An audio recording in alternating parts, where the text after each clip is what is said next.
Hola, hola, vamos a compartir pantalla. Y play. Ahí sí. No sé por qué en la otra presentación se cortó. Intentaremos que... Espero que se vea todo completo en la pantalla en esta Se ve la otra. barrita de arriba, pero creo que si aprieta Mira, lo reproducir estoy haciendo con Keynote. Entiendo que no se debería perder información. La tengo en play, de hecho. No me llama la atención que no me lo permita. Pero no tengo nada tan extenso arriba, así que no debería perderse. O si alguien me manda una foto para saber cómo lo estoy viendo, a lo mejor lo puedo arreglar. Más fácil. Y yo les cuento qué es.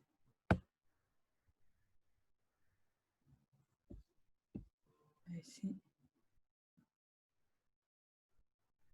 Eso es porque ya no puedo arreglarlo. Eso es parte del Keynote. Lo siento. Déjame ver si lo hago sin...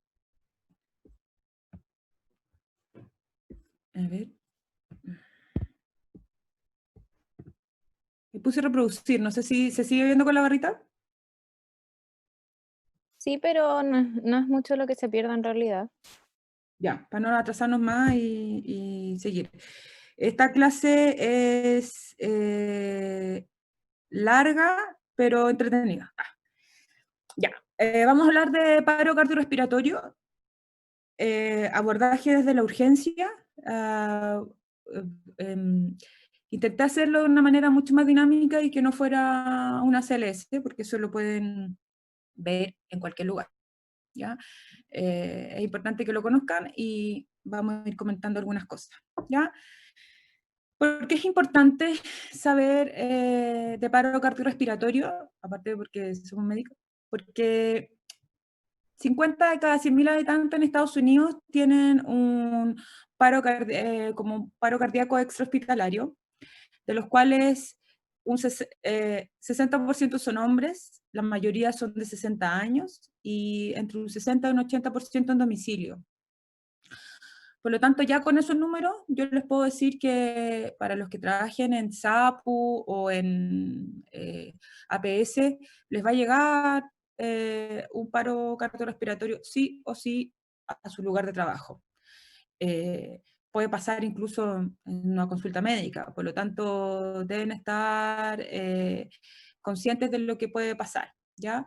De estos paros extrahospitalarios, un quinto son ritmos desfibrilables, la mitad son asistolía y tiene una sobrevida baja, de unos 10% al alta. Por lo tanto, la cadena de acción, que la vamos a hablar en un ratito, es súper importante. Saber y transmitir esta información. ¿Ya? ¿Qué es lo importante y qué es lo que sabemos? Sabemos que si hacemos una RCP de calidad, con una desfibrilación precoz en los casos que sí lo meritan, y conocemos los cuidados post paro cardiorrespiratorio, nuestros pacientes van a tener un mejor outcome. Que eso es lo que queremos. Que, dos cosas, que se mueran menos, o que lleguen más vivos a los 30 días, y que tengan menos deterioro neurológico, ¿ya? Y que salgan con su mejor funcionalidad neurológica posible. ¿Ya? No les voy a enseñar esto, bueno, aquí va a estar cortado arriba, pero da lo mismo. No les voy a enseñar esto porque esto lo pueden sacar de internet y se lo prenden de memoria, lo tienen pegado en el reanimador de su SAPU o donde quieran estar, y es un algoritmo que se sigue, ¿ya? Lo que vamos a hacer es saber por qué hacemos cada cosa. Y les prometo, para alguien que no sabe aprenderse las cosas en memoria, como yo, saber por qué uno hace las cosas ayuda mucho, mucho para aprender las cosas y no olvidarlas, ¿ya? Eso es lo que voy a intentar transmitirles en esta clase. Ya la hoja de ruta se ve larga, pero en verdad es cortita, es para que sepan nomás. Lo importante es que vamos a saber cómo a reconocer cosas, a reconocer que hay distintos tipos de paro, saber un poco de fisiopatología, muy poquito, qué hacemos y que mejore el pronóstico de nuestro paciente. Porque, como me preguntaron en la otra clase, es como, ¿qué dejo de hacer si es que tengo muchas cosas que hacer? Eso es importante. Si sabemos qué es lo que le mejora el pronóstico al paciente, podemos saber qué no hacer. ¿Qué hacemos cuando ya salió el paro? Porque no estamos acostumbrados a que eso pase, y eso sí puede pasar ahora. Y lo más importante, y va a ser muy cortito, es cómo nos enfrentamos al paro cardiorrespiratorio desde este escenario COVID actualmente, y que no sé si vaya a cambiar mucho a un corto plazo. Volvamos a las cosas básicas. ¿Qué es un paro cardiorrespiratorio? ¿O cómo podríamos definirlo? Convengamos que todos nos morimos de un paro cardiorrespiratorio. La definición que hace Adams en un paper, todos los papers que aparezcan en esta presentación se los voy a enviar en una carpeta al equipo organizador para que los pueda transmitir con ustedes, ¿ya? Son varios, así que no se asusten. Bueno, ¿cómo se define?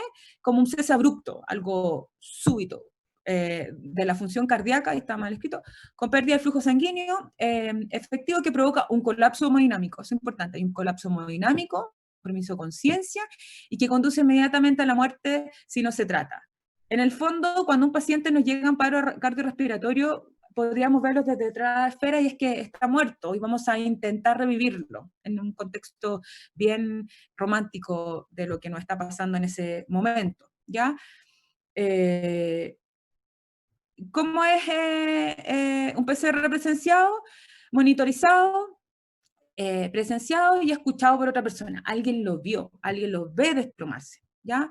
Y el no presenciado, porque es encontrada en PCR. El típico, no, yo fui a la otra pieza y sentí que se cayó. No es presenciado, no sabemos cuándo estuvo, cuándo se cayó en ese momento. ¿Cómo sabemos que alguien está en PCR y no fallamos en el intento? No responde y no respira normalmente. Eso nos enseña siempre en el BLS, no responde, no respira. Fácil y sencillo. Si es los dos, más confirmatorio de que está en paro cardiorrespiratorio. Esto es lo que puede pasar. Y es muy interesante este video porque, miren, the man who just collapsed is a 54-year-old realtor, and he's having a massive heart attack. Now look at this player from the opposing team. recuérdense la cadena sobrevida. He did not receive immediate attention. He probably would not be with us right now. As luck would have it, number 12 is an emergency room physician. Dr. Craig Bryant immediately goes to work doing CPR, but it's not working. Dr. Bryant calls out for a defibrillator. They've got one, and here it comes. We administered that shock and administered. Ya. Esto es lo importante de este video, aparte que pocas veces ver un paro presenciado. Uno, fue un paro presenciado. Dos, si se fijan, no respira, era médico el otro participante del hockey, pero no respira, no responde, masaje inmediato, pidió el desfibrilador y pidió ayuda, o pidió ayuda y pidió el desfibrilador. Es súper importante este video en el contexto que la ejemplificación de saber lo que hay que hacer. Y después ustedes vieron que el señor estaba conversando con su amigo que le había salvado la vida. Eso es lo importante, ¿ya?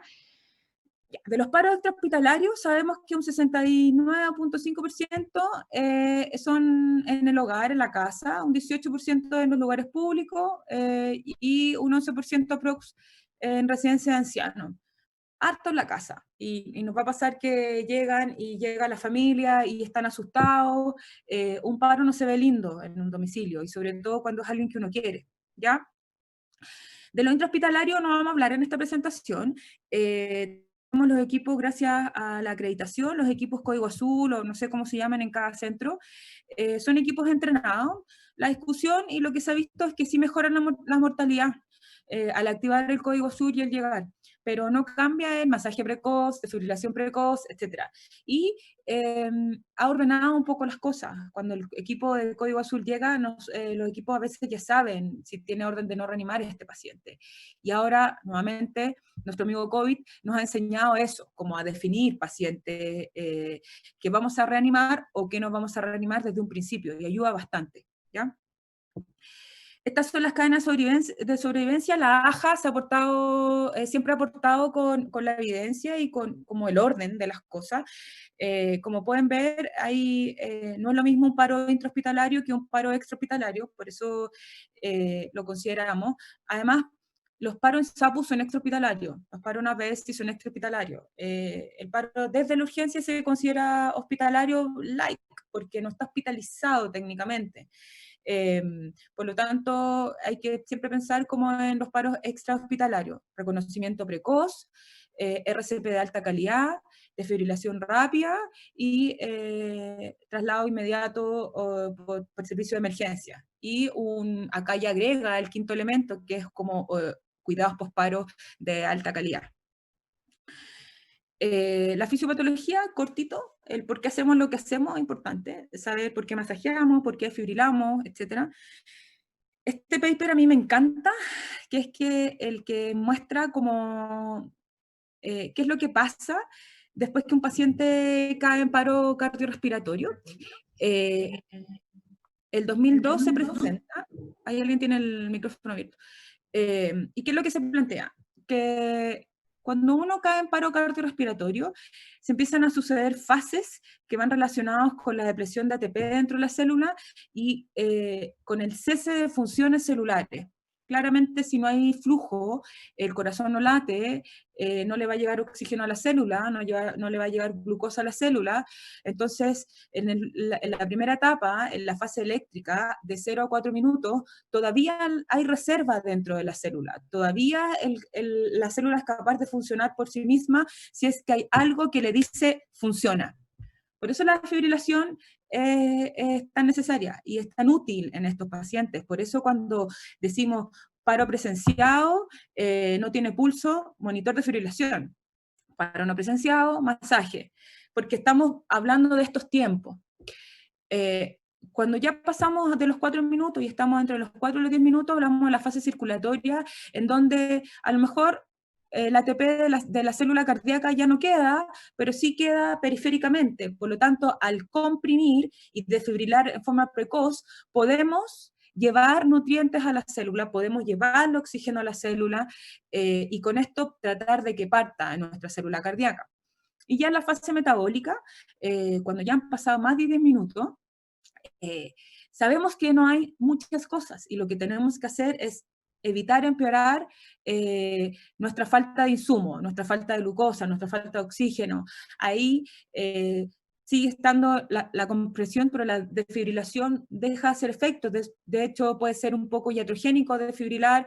Estamos hablando de ritmo, no desfibrilar por desfibrilar, porque no tengo combustible para hacer partir esa célula. ¿Ya? El resumen de esto mismo, podríamos hablar toda una clase de la fisiopatología del paro y de las fases, así que esto es muy, muy, muy cortito.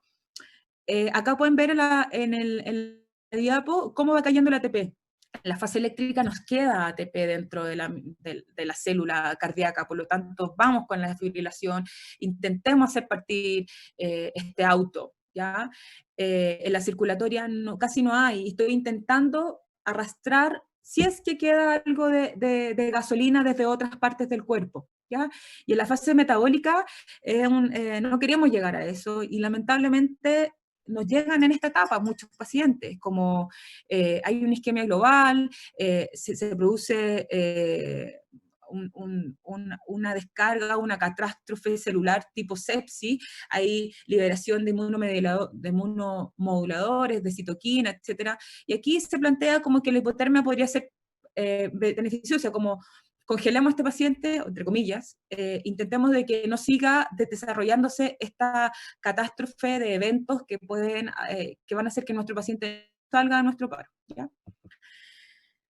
Ahí la cadena sobrevida, en donde, fíjense, intenta llegar a esto. Uno no está con un desfibrilador en su casa, claramente.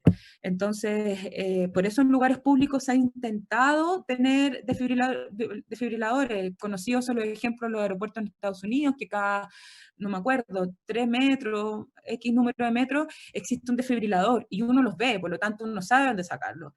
Acá todavía no llegamos a eso y hay que pedir un desfibrilador. O sea, anda a buscarlo, ya eso nos quita tiempo. Entonces, cadena sobrevida, reconocimiento precoz, masaje inmediato. Esto es porque necesitamos circular. necesitamos circular. Ojalá si tuviéramos el desfibrilador, le ponemos la desfibrilación lo más rápido posible y trasladar a este paciente a un lugar donde le puedan dar todas las atenciones necesarias. Las compresiones cardíacas, sabemos que tienen que ser entre 100 a 120 por minuto. Por favor, en época de celulares inteligentes tengamos contadores, metrómetros, existen muchas aplicaciones, porque no es lo mismo estar diciendo, ya, dale, comprime, vas bien, 1, 2, 3, etcétera, etcétera, a tener esto,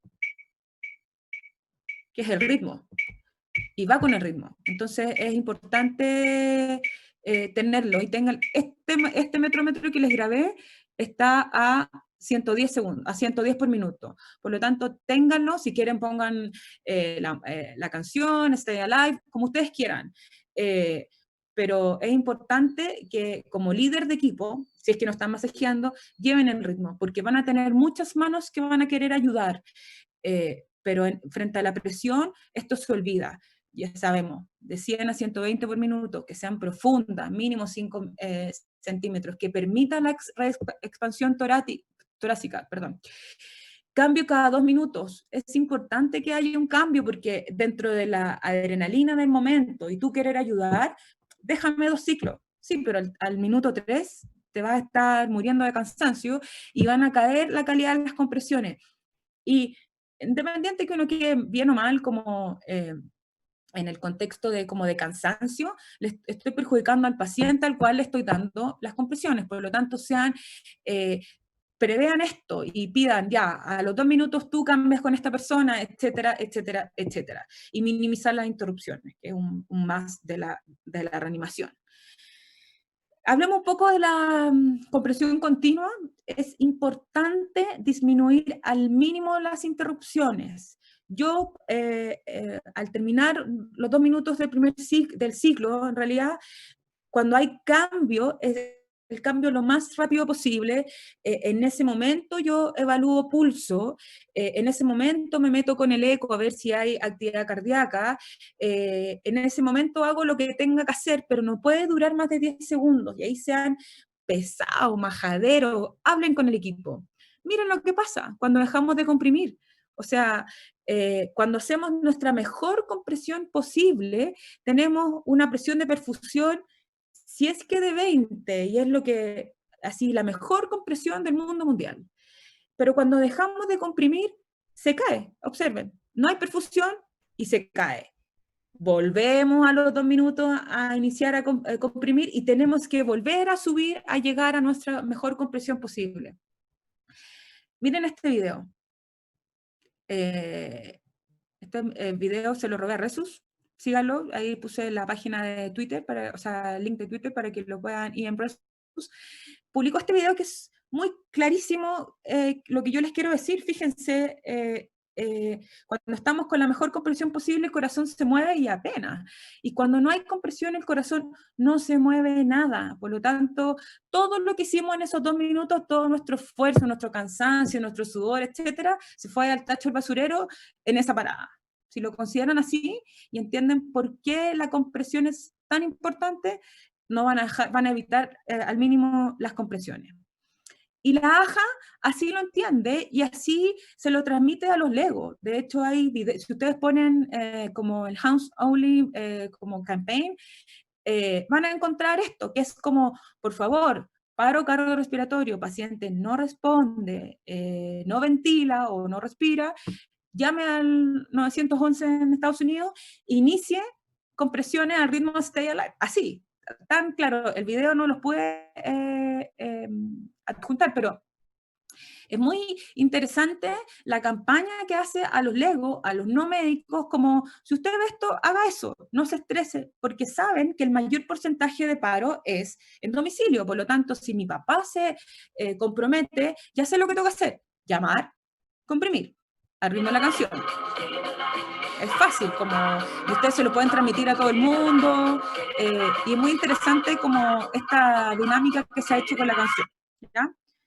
Compresión. Y eso ya lo sabemos, es importante, ya sabemos por qué. Está este estudio del 2013, en donde ustedes me pueden decir, bueno, ¿qué pasa doctora, ¿qué pasa con la ventilación? Porque estamos diciendo, ok, comprimir, le doy compresión, compresión, compresión, le doy circulación a este cuerpo. Bueno, se hizo como un alternative approach a los pacientes que sobrevivían a un paro extrahospitalario, en donde solamente se indicó oxigenación pasiva, cánula orofaringea, oxígeno y mascarilla o máscara de no recirculación. Una intubación retardada a los 4 ciclos, 4 por 2, 8 minutos, 4 o 10 minutos, o sea, muy retardada, y se mantuvo las compresiones continuas, no se paró, compresión, compresión, compresión. ¿Qué es lo que vieron? Que hubo una mejora a la sobrevida de un 17 a un 33%. Es bastante significativo el aumento. Por lo tanto, por eso, no sé si les ha pasado, si muchas veces yo siendo médico general, el médico desde la urgencia me decía, doctora, si no puedes intubar, no te preocupes. Dale el masaje, tráemelo masajeando, ponle una mascarilla y tráelo, no lo intubes, no pare, no pare. Eso es lo que yo les puedo transmitir. Si no se sienten capacitados, no intuben. Máscara, oxígeno, mascarilla de recirculación. Ojo que el poner una supraglótica demora y para la compresión. Ese es el contexto. Nosotros, de hecho, intentamos intubar en el reanimador con masaje. Es lo ideal, no parar el masaje frente a nada, por esto que yo le estoy comentando. Y de aquí viene como el concepto de reanimación cardiocerebral más que reanimación cardiopulmonar. ¿Ya? Está este concepto muy interesante que es como comprimir. 200 compresiones es casi 2 minutos aproximadamente, y si se fijan, la reanimación, ¿qué es lo que busca la reanimación cerebral? Es lo que dice su nombre, es como tratar de mantener un cerebro irrigado y un corazón irrigado para que les dé el cerebro. Les repito, nuestro must, aparte de que el paciente no se muera, es que el paciente salga con una capacidad neurológica o el mínimo daño neurológico posible. Si nosotros tenemos eso grabado en la mente, vamos a tomar muy buenas decisiones y vamos a hacer todo en pos de esto. No me sirve sacar un paciente en Glasgow 3 para siempre. Eso tampoco es vida y podemos discutir mucho eso sobre éticamente, pero es importante que contengan el concepto de reanimación cardiopulmonar, cardiocerebral, perdón. ¿Y qué lo da? Las compresiones. Compresión, compresión, compresión, oxígeno, por supuesto, porque sin oxígeno, pero en forma pasiva, y eso está bien. Ahora con la pandemia, esto se nos desestabilizó un poco por el tema de los aerosoles, etcétera, pero un ombú, por ejemplo, a 4 manos, bien puesto, nosotros bien vestidos con nuestras EPP, podemos hacer esto mismo, mantener la reanimación, comprimir y mantener la vía aérea, vamos a decir, como cubierta, entre comillas, y nosotros protegidos con la EPP. ¿Ya? Hablemos de la desfibrilación precoz. En el 2003, en el 2000, miento, hubo este estudio en donde lo que se hicieron fue hacer desfibrilación precoz para guardia de seguridad, después que tenían un paro. Eran PCR extrahospitalarios que fueron presenciados en un lugar público y tenían el día disponible de 3 a 4 minutos, o sea, como en 2 ciclos. Lo que se vio es que si lo desfibrilábamos precozmente, la mortalidad daba un NNT de 2.5.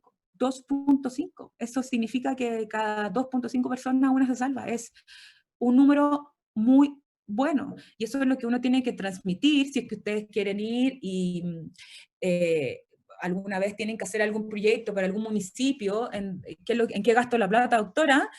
Piensen en esto, piensen que un desfibrilador les va a cambiar la vida a su paciente, lo va a salvar. Tan básico como poner un desfibrilador automático en las ambulancias, esta ambulancia básica.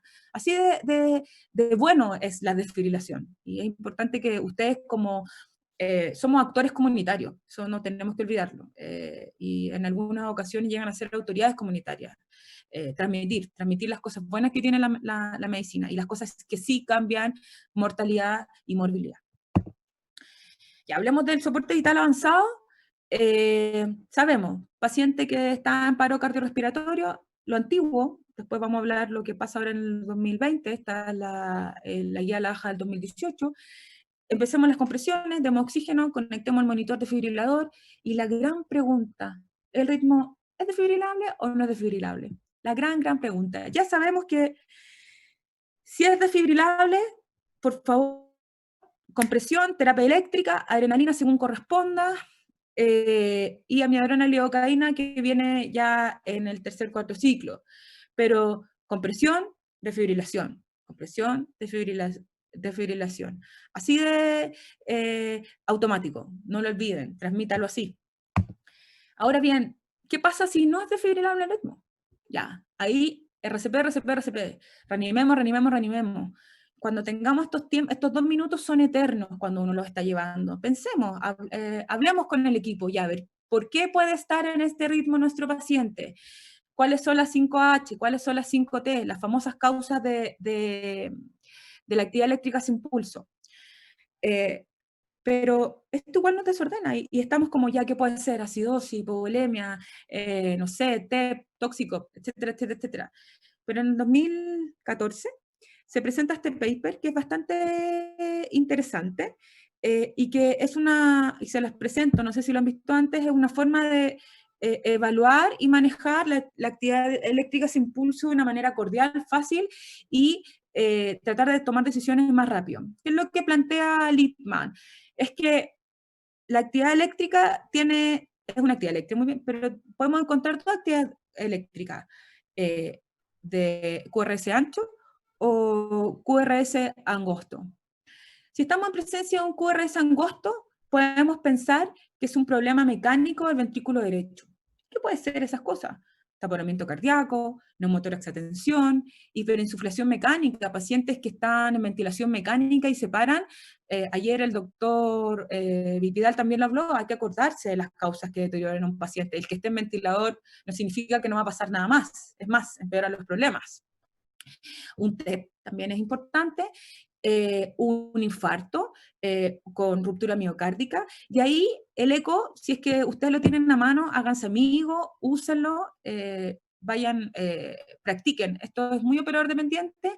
Vamos a encontrar un corazón hiperdinámico, un corazón que sí está funcionando, por lo tanto su problema técnicamente, si ustedes ven, no es del corazón propiamente tal, es de que algo externo, como sangre en el pericardio, como aire en el tórax, está impidiendo que este corazón funcione adecuadamente. No significa que el circuito eléctrico esté fallando. Y eso es muy importante porque significa que si yo arreglo estas cosas, dreno el taponamiento, funciono el neumotórax, desconecto del ventilador mecánico al paciente, tengo un chance de poder sacar a este paciente de esta actividad eléctrica sin pulso en un ritmo no desfibrilable que sabemos que tienen peor outcome que los ritmos desfibrilables. Ahora bien, nos encontramos con un QRS ancho. Ya, aquí sí es un problema, vamos a decir, del corazón propiamente tal, indirectamente. ¿Qué puede ser? Hipercalemias severas que nos lleven a estas ondas sinusoidales que nunca queremos ver, bloqueadores de canales de sodio. No olviden que no solo los tricíclicos, ayer la doctora también nos comentaba eso, los tóxicos. La cocaína puede dar un bloqueo de canales de calcio, la ciclobenzaprina, tanto usada de forma indiscriminada por los pacientes, este relajante muscular se puede comportar como un bloqueador de canales de sodio. Por lo tanto, son ritmos, como muy bien lo dice este esquema, agonal, o sea, como de agónicos. Aquí tenemos que actuar rápido y precoz. Y aquí sí vamos a encontrar un corazón que no se está moviendo y de verdad es como una actividad eléctrica sin pulso. Aquí es corazón propiamente tal. ¿Qué es lo que hacemos con estos casos? Ya es mucho más fácil. Yo, frente a un paciente que está así, ustedes miran el monitor y dicen, ya está ancho, puede ser esto. Y no se dan toda esa dispersión de las 5H y las 5T, que sirven, y si ustedes las toman y las meten aquí, las van a poder hacer calzar. Pero es una forma mucho más ordenada y mucho más esquemática de poder abordar un paciente. Entonces, si tenemos un paciente con un QRS estrecho, dijimos que necesita fluidos, porque el corazón funciona bien, lo que necesitamos es que les gane a estos mecanismos externos que están haciendo que nuestro ventrículo derecho que no esté funcionando adecuadamente. Como decimos nosotros, son volumen dependientes, por eso dice wide open, como póngale fluido nomás. Ya sabemos, si está taponado, pericardiocentesis, si tiene una motor extensión, pongamos aguja de descompresión. Si tiene stapler insuflado, manejemos el ventilador, desconectemos así rápido, desconectemos y trabajemos. Si tiene un tromboembolismo pulmonar, trombolisis, ¿ya? Si es ancho, como es metabólico, pensemos en cloruro de calcio, hay que ir a estabilizar la membrana, aquí no es pásele una ampolla que trae 1 gramo de cloruro de calcio o gluconato de calcio. Vaya pasándola hasta que el ritmo cambie. Así, pasa uno, vaya preparando, pasa otro, vaya preparando, etcétera, etcétera, etcétera. Y contarle al equipo, nuevamente. Yo soy muy habladora y hablo mucho con mi equipo y les voy contando qué es lo que estoy pensando, porque si uno piensa solo, el equipo no entiende. Y estas son cosas nuevas. Ellos están entrenados a BLS, SLS, y como uno les dice, no, póngale cloruro, o sea, ponle calcio, ponle bicarbonato, como que tienen que entender también. ¿Y qué es lo que están pensando? ¿Ya? Bueno, y las drogas, yo no he hablado de ninguna droga. Si se fijan, solo hablé del calcio, el bicarbonato, que en este contexto mucho de actividad eléctrica sin pulso. Bueno, ninguna droga ha demostrado mejorar la sobrevida. Ninguna. ¿Ya? Eso es muy importante. La adrenalina es la que tiene mejor outcome, entre comillas, mejora el ROSC o mejora la vuelta a la circulación, digamos. Hay más pacientes que ingresan a la UCI, pero lamentablemente no mejora el alta de los 30 días, que al final es la raya para la suma, la que disminuye la mortalidad a 30 días, no lo hace. Y la amiodarona y la lidocaína no mejora el ROSC, pero sí mejora el ingreso a la UCI. ¿Ya? Hablemos de los cuidados post-paro, lo esencial, por supuesto. Esta es la receta de cocina, lo hicimos bien, sacamos a nuestro paciente del paro, muy bien. Ahora, organizarnos. ¿Qué es lo que vamos a hacer? Conseguir una cama UCI. Este paciente no puede quedar en el reanimador, y pasa que el paciente queda en el reanimador. Vamos a monitorizar con lo que tengamos. De verdad, con lo que tengamos. Si tenemos un manguito de presión a mano, ponemos un TENS o a quien sea ayudarnos cada cierto tiempo que le tome la presión. Si tenemos uno automático, lo usamos. Si podemos poner línea arterial, la ponemos, pero que eso no retrase nuestra monitorización. Es importante que ya, si está en condiciones de ser instalada la sonda Foley, la ponemos. Es una indicación médica, ustedes tienen que evaluar, a veces el paciente está muy choqueado post-paro y tienen que bañar a este paciente para poder ponerle la sonda, eso va a ser mucho peor. Por lo tanto, si bien hay que ponerla, consideren cuándo ponerla. ¿Ya? La PAM meta de nosotros va a ser entre 70 y 90, si requerimos drogas vasoactivas para eso, hagámoslo. Si bien sabemos que la norepinefrina es como la droga de elección para todos los shock y como una recomendación un poco mayor frente a la norepinefrina.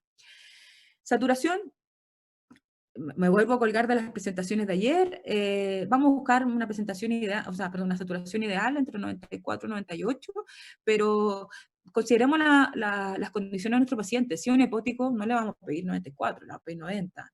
Si es un COVID que recuperamos, no, vamos a tratar de darle la mejor saturación posible. Ese es el contexto. Hemoglobina, mayor a 7, hemoglucotest 140-180, y la normonatremia. Si se fijan, son todas las euglicemia, eunatremia que usamos cuando hospitalizamos a un paciente en ACV. Esto es, queremos resguardar la parte neurológica de nuestro paciente. Y dentro de los cuidados post-paro, tenemos dos grandes cosas que discutir. La PCI, o la angiografía coronaria, o la coronariografía, o la hemodinamia, o como quieran llamarlo, y el manejo de temperatura, ¿ya? La famosa hipotermia. Vamos a hablar 3 palabras respecto a esto. Respecto a la PCI, o la intervención percutánea cardiovascular, hay harta literatura respecto al tema. En el 2014, la Euro Intervention sacó como los statements, como el consenso frente a qué hacer, con qué cosa, ¿ya? ¿Y qué es lo que ellos plantearon? En 2014, no lo olviden. Que pacientes con infarto perdón, con paro extrahospitalario, que sobrevivían y estaban despiertos, que nos puede pasar, eso es muy bonito, pero bueno, que nos puede pasar, y tienen un supradesnivel al electrocateterismo inmediato. Eso nadie lo va a discutir, o sea, no está en discusión. Paciente que tiene un supra post-paro se presenta hemodinamia. Pacientes que están en coma, que si bien tienen pulso, tienen ritmo, están más o menos estables y tienen un infarto, también se llevan a cateterismo. Ahora viene la gran discusión y lo que ellos planteaban en esa época era pacientes que están despiertos, que no tienen supra, pero tienen alto riesgo de que este cuadro haya sido por un síndrome coronario sin supra. Ahí ellos plantean un cateterismo inmediato, a las 2 horas. Es como, sí, hay que estudiarlo, pero primero haga otras cosas. Misma cosa con los comatosos que sobreviven y que yo tengo alta sospecha de que sea algo coronario. Es como, paren, estabiliza al paciente y a las 2 horas hagámosle el cateterismo. Lo que ellos plantean, de hecho, en su consenso, es que y se planteó en esa época, en el 2014, es que los hemodinamistas pasaban a ser un eslabón fundamental en el manejo de sobrevida de los pacientes que tuvieran infarto, perdón, paro extrahospitalario, ¿ya? Para que mejorara la sobrevida. Yo creo que pacientes con supranivel no está en discusión, y todo el mundo lo planteó así. Pero, ¿qué pasó con los pacientes sin supradesnivel? Que esa es nuestra gran discusión y nuestra gran duda. Bueno, este paper, que maravillosamente es un resumen de la AJA, y se lo recomiendo, ¿qué es lo que plantean ellos? Primero, hablan siempre de pacientes con ritmos desfibrilables. Vamos a dejar un poco al lado los ritmos no desfibrilables. Paciente con ritmo desfibrilable que recupera, que está posparo, o ROSC, ¿ya? De los pacientes que tenían elevación del ST, entre un 70 y un 95% tenían una lesión coronaria, que es esperable. Tiene elevación del ST, yo voy a esperar que tenga una lesión coronaria. Pero aquí está lo otro interesante, y es de lo que ellos se plantean para decir, oye, tenemos que hacerle hemodinamia a todos estos pacientes. Que en un ritmo fibrilable, paciente que está en ROSC y que no tiene elevación del ST, podemos encontrar hasta en algunas series un 25 o 50% de lesiones significativas coronarias. Eso no es menor. O sea, ellos plantean que vamos a encontrar una lesión. Por eso es lo que dentro de los pilares del cuidado posparo está la hemodinamia. Ahora la discusión, y la gran discusión, es cuándo le hacemos la hemodinamia a los pacientes que no tienen supranivel del ST, y qué hacemos con los pacientes que no tienen ritmos desfibrilables. Esos son los dos grandes grupos a cuestionarse. Yo no me lo cuestioné, se lo ha cuestionado el mundo. En el 2019 sale este estudio que es el COAT, en donde ellos plantean, lo que hicieron fue pacientes con ritmos desfibrilables, sin elevación del ST, evaluaron dos estrategias, la estrategia inmediata en menos de 3 horas y la estrategia posterior, que era a los 3 días, ¿ya? En este caso, no vieron, que ellos llamaron una geografía retardada, no vieron cambios, fíjense, en la supervivencia general a los 90 días. Y este estudio hizo que nosotros nos replanteáramos cuándo hay que llevar hemodinamia a estos pacientes. Ok, lo reanimamos, vive, está en una UCI. Ahora, ¿cuándo lo llevo a revisar su coronaria? Esto en el contexto, por favor, de que sabemos que no tiene un hiperosmolar que se choqueó, que no tiene un shock séptico, que por eso se paró, que no tiene un motor, que no tiene una causa evidente y conocida por la cual este paciente haya caído en un paro cardiorrespiratorio. Ahora bien, ¿y los ritmos no desfibrilables? Porque sabemos que, ok, ritmo fibrilable sin supra, pareciera que pudiésemos esperar en la hemodinamia. Arreglémosle otras cosas primero, la parte neurológica, etc. Pero los ritmos no desfibrilables, perdón, ¿qué hacemos? Y aquí sale un estudio, el DISCO, que salió el 2019 también, hace poco se publicó, en donde aquí la gracia es que eran pacientes, fue un piloto, la idea de ellos es reclutar 1000 pacientes y llevan solo 78. También es de los países nórdicos, ellos llevan como los grandes estudios de este tipo de pacientes. No encontraron diferencia, ¿ya? Perdón, habría una tendencia a la mejoría o una mejor sobrevida en los pacientes con coronariografía precoz. Pero si uno lee bien el estudio, primero es un piloto muy pequeño, hay muchas cosas que no describen, y yo le puse ahí metodología dudosa, uno queda con algunas dudas. Y la presentación, de hecho, yo no les puedo decir con qué ritmo llegaron los pacientes, porque no está escrito, ¿ya? Es interesante ver cómo se arma esta discusión y que hay muchos equipos buscando la mejor respuesta a esto. ¿Cuál es la respuesta final? No la tengo para esta presentación. Tanto es así que el 11 de agosto, o sea, ahora el martes, se publicó este estudio que hablan de los pacientes, el rol de la geografía, los paros extrahospitalarios con ausencia y elevación del ST. O sea, fíjense en la cantidad de estudios que hay con todos los ritmos, ritmo desconocido, ritmo no desfibrilable, y casi todos tienden a pensar de que algunos sí habría mejoría en la mortalidad, otros que no.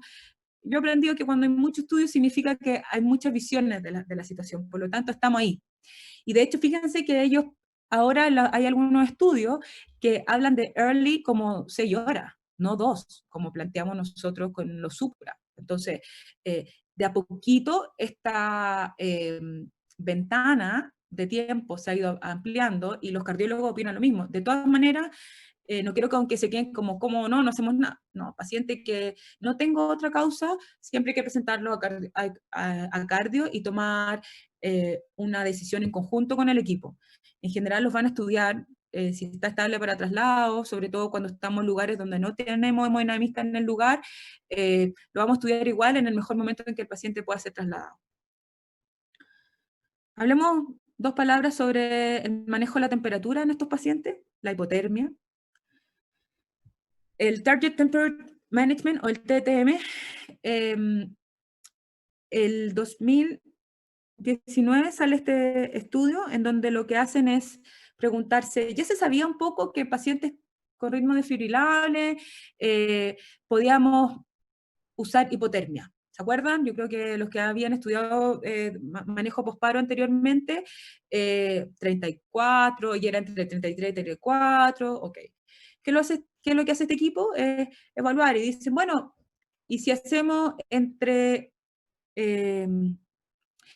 evaluemos hipotermia, 33 versus normotermia, ¿ya? Y encontraron que cuando eran muy estrictos con la temperatura de hipotermia, habían una tendencia más rápida a la fiebre, empeoramiento clínico, y andaban peor estos pacientes, versus un manejo menos, no es menos agresivo, pero una liberal la temperatura, hacia los 36. Por lo tanto, como que todo orientaría que más que a 33, tenemos que tener nuestro paciente normotérmico, alejado de la fiebre, ¿ya? Y este es uno nuevo también, que es el Hiperión, que la gracia es que eran pacientes que con ritmo no desfibrilable. Por eso es interesante, porque lo hemos dejado un poco, ¿se acuerdan? Yo le digo, bueno, lo dejamos de lado. Y aquí las conclusiones, pocas, lo único que dicen, bueno, en realidad debiésemos nuevamente evitar la fiebre o evitar la temperatura mayor a 36. A esto van enfocados más que nada nuestro manejo, evitar la hipotermia, evitar la hipertermia. Tratemos de que nuestro paciente tenga 36, no 34. ¿Se acuerdan que yo les dije que no bañemos al paciente? Bueno, por lo menos en Santiago a las 4 de la mañana pueden hacer 2 grados, y si bañamos paciente, claramente su temperatura va a caer. Por lo tanto, que nuestro manejo sea agresivo para que el paciente no tenga fiebre y no caiga a la hipotermia extrema. ¿Ya? ¿Qué es lo que vemos con esto? Vemos que estos pacientes mejorarían su outcome neurológico. ¿Ya? Una diapo para hablar de coronavirus y reanimación cardiopulmonar en coronavirus. Esto es lo que plantea en abril del 2002, la AJA, respecto a COVID y reanimación. ¿Qué hacemos? Los famosos aerosoles y esas cosas. Desde el ritmo desfibrilable o no desfibrilable, no hay mucho cambio, solo que plantea, sin cambiar todo lo que les enseñaba anteriormente, intubación precoz, pero más que nada por cuidar la aerosolización de nuestros pacientes. Ahora bien, si nosotros estamos con nuestras correctas CPP, eso es súper importante y eso ha hecho que cambie todo el contexto de un reanimador. Para los que ya han estado, cuando un paciente entraba al reanimador en paro, cualquiera que estuviera dentro del reanimador comenzaba a masajear, mientras otro ponía las cosas, el monitor, ingresaba a alguien, empezaba a ver la vía aérea, etcétera, etcétera, etcétera. Y en el fondo, el reanimador de un paro se puede convertir en algo muy caótico si es que no hay un líder ordenando esto. Pero ¿qué es lo que pasa ahora? Existen las EPP antes de reanimar un paciente, y eso ha hecho que nos demoremos unos minutos en entrar a evaluar nuestro paciente. Que yo creo que cuando esta pandemia pase va a quedar una discusión bastante interesante de qué es lo que hacemos. Fíjense lo que hace la CLS ahora. Dice, primero, EPP, limitar el personal.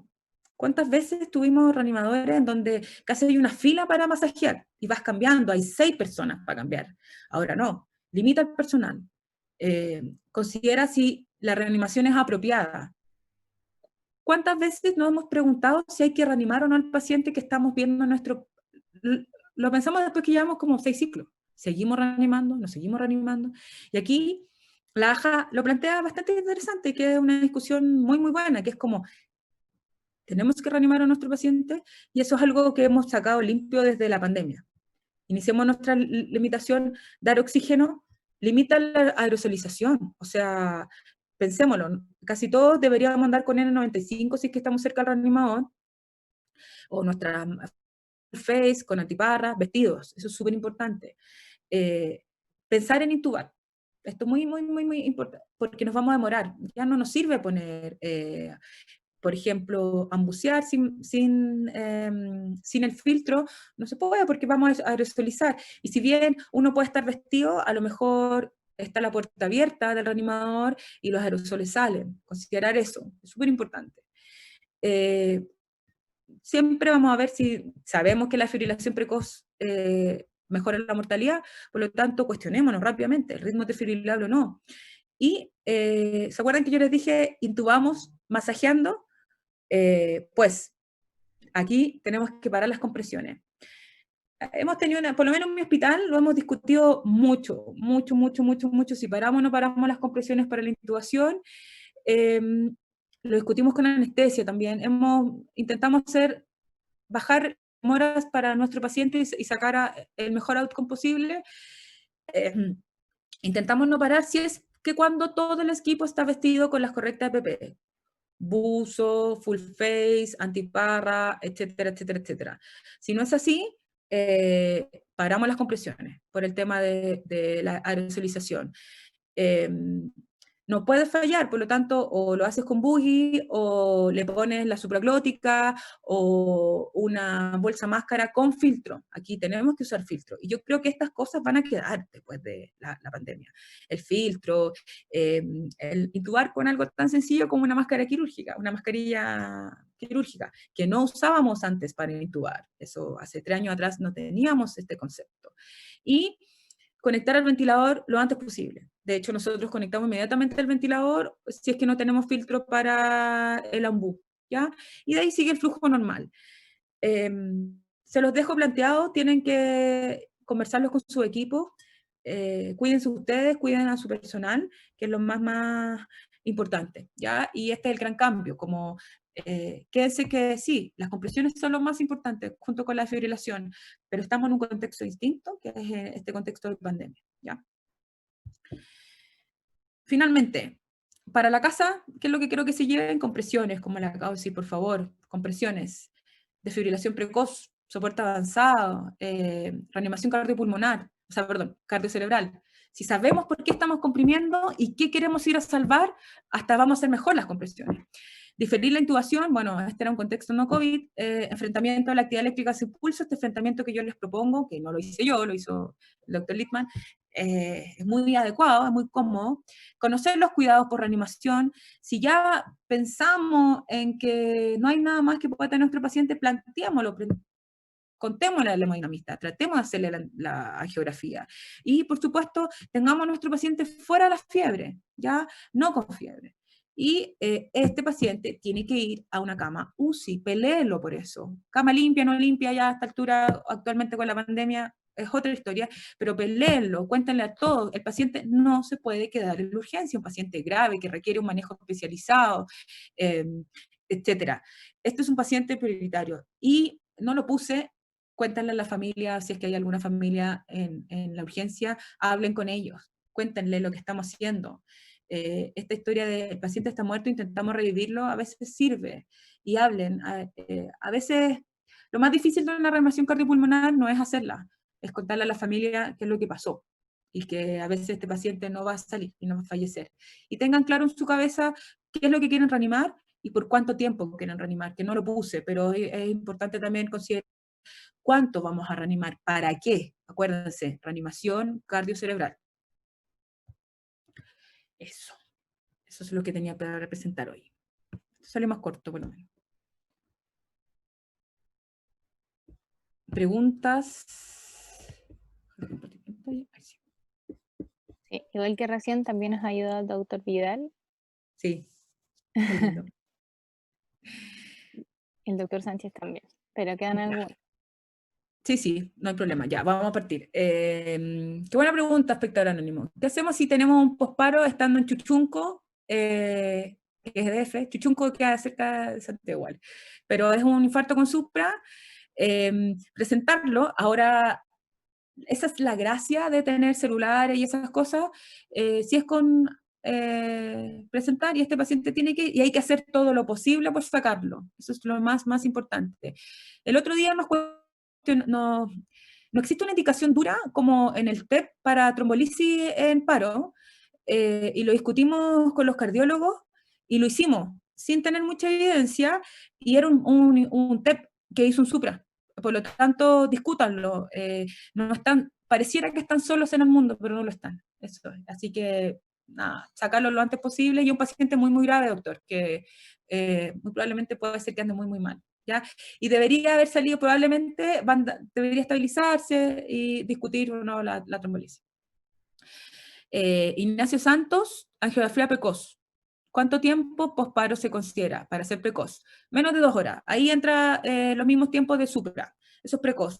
Y si ustedes se fijan en el resumen de la evidencia que hay respecto a los pacientes sin supra y distintos ritmos, ellos están diciendo ahora que precoz para ese tipo de pacientes, no para el que tiene supra, son 6 horas, pero precoz para nosotros son 60 minutos, o sea, perdón, 120. Felipe Llenes, ¿podría repetir los datos de outcome de fibrilación precoz? Ah, claro.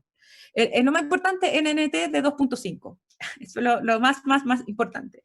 Tiene una defibrilación precoz en un ritmo desfibrilable, tiene un NNT de 2.5. O sea, que de 2.5 pacientes, uno se va a hacer. Muy bueno.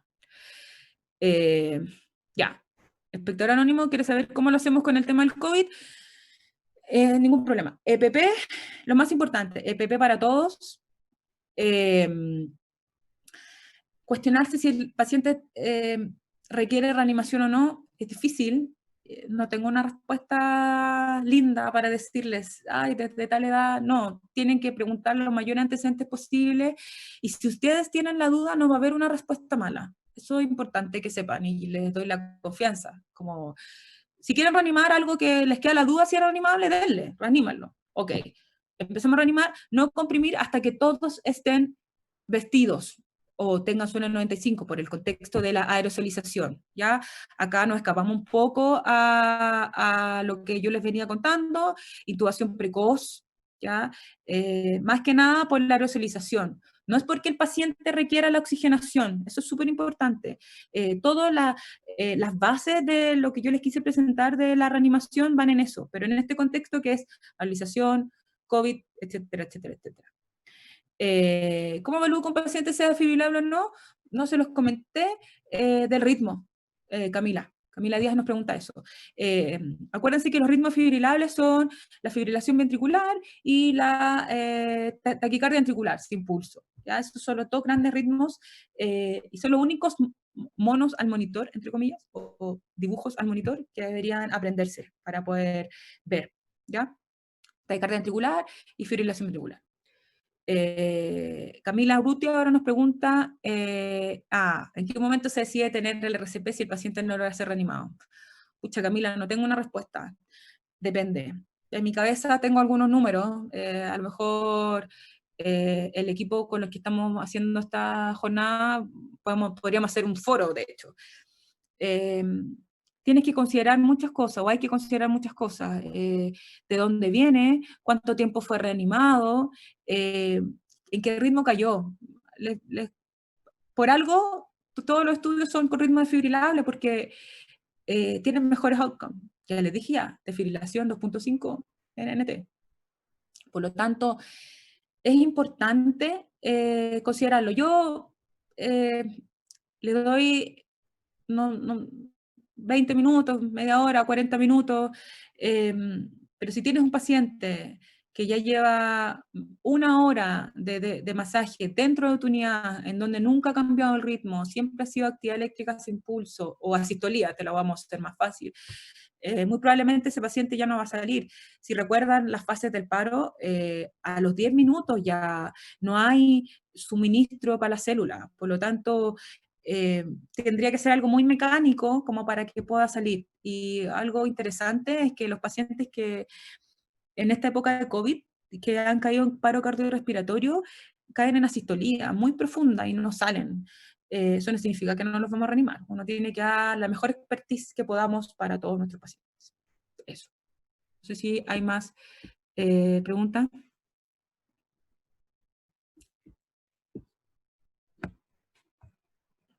¿No? ¿Sí? Bueno. Acaban de llegar. Sí, Con eso sí, creo sí. que terminamos. Ningún problema. Dijo que en contexto de COVID no hay que hacer compresiones sin estar con EPP. Exactamente. No deberíamos hacer compresiones. ¿Se acuerdan que les conté toda esta historia de que nos demoramos en ponernos la EPP? Es importante considerar eso, ¿ya? Por lo menos mi urgencia, y sé que en el Sotero también, estamos con EPP todo el día. Yo estoy con N90, con full face o con N95 todo el día, y lo que hago es ponerme la antiparra y ponerme la pechera, los guantes, y me meto. Pero piensa en todo lo que me demoré en eso. Po. Ahora vamos en menos de un minuto. Lo he logrado. Pero es difícil. Si comprimimos sin estar la vía aérea sellada, vamos a llamarlo así, espectador anónimo, vamos a aerosolizar. Y por favor, si tienen puertas, ciérralas y métanse adentro del reanimador. ¿Ya? Eso. El tiempo de hipoxia cerebral comienza a contarse de los 10 minutos que se acaba, va a depender, pero claramente, a los 10 minutos empezamos en la fase metabólica, ya sabemos ya que empieza esta cascada de catástrofe, pero desde el minuto 0 no hay irrigación al cerebro, entonces si ya estabas en hipoxia por otras cosas, por ejemplo, un paciente mal ventilado, insuficiencia respiratoria, muy probablemente esa hipoxia va a caer antes, pero para el contexto académico sí, me parece bien que lo tomes así. ¿Cómo el uso del bicarbonato en paro? Que también lo hace el espectador anónimo, lo mismo que yo les decía, si vamos a pasar paro, se pasa por periférico, y lo que por lo menos hacemos es un matraz de 2/3 molar, que son de 250, pasarlo a bolo. ¿Ya? Esos son, no me acuerdo los miliequivalentes en este momento puntualmente, pero es una carga de miliequivalentes adecuada para un paciente de 70 kilos más o menos. Es bien empírico. Ya no se toma en cuenta 30 ventilaciones y 2 ventilaciones, depende, Camila Salazar. Si no estás, si no tienes acuérdate que 30 a 2 es cuando el BLS, y en el ACLS hacemos ciclos de 2 minutos. 2 minutos, control de ritmo, cambio de operador y seguimos. Pero si tú estás sola, dale dale masaje hasta el infinito y más allá. Ahora, con el tema del COVID, lo que dice BLS es que selle la vía aérea, le pongas algo en la boca. De hecho, no lo puse porque traté de hablar de la CLS, pero masaje, masaje, masaje. Y sí, a los legos se les enseña 30-2, efectivamente. Mi idea era presentarle un poco más como profundo el contexto. Eso. No sé si hay más preguntas.